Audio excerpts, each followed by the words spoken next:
తాజ్మహల్ ప్రపంచంలోనే అద్భుతమైన కట్టడం. కానీ ఒక ప్రశ్న మనందరికీ వస్తుంది. 400 ఏళ్ల క్రితం సిమెంట్ లేకుండా ఇంత బలమైన కట్టడం ఎలా కట్టారు? దాని వెనకాల ఉన్న రహస్యం ఇప్పుడు చూద్దాం. మొఘల్ కాలంలో మనం ఇప్పుడు వాడుతున్న లాంటి సిమెంట్ ఉండేది కాదు. కానీ వాళ్ళు ఒక ప్రత్యేకమైన మిశ్రమం తయారు చేసుకున్నారు. దాన్ని చూనా సుర్కి అంటారు. దీన్ని చేసేందుకు వాళ్ళు సున్నం పొడి, బెల్లం, బియ్యం పేస్ట్, పాలు, మీది చెట్టు గుజ్జు వాడేవారు.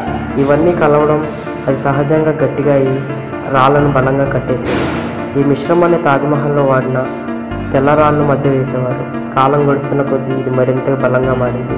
అందుకే శతాబ్దాలు గడిచిన తాజ్మహల్ ఇంకా అలాగే నిలబడింది. మరొక రహస్యం ఏంటంటే రాళ్ళ బరువు, సైజు అన్ని సమతుల్యం చేయడం. ఒక్కొక్క రాయి ఎక్కడ పెట్టాలో, ఎంత బరువు పడుతుందో ఇంజనీర్లు ఖచ్చితంగా ప్లాన్ చేసేవారు.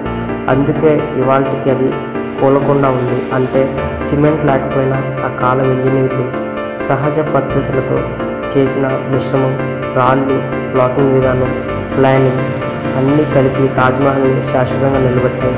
అందుకే ఇది ప్రపంచ అద్భుతాల్లో ఒకటిగా నిలిచింది.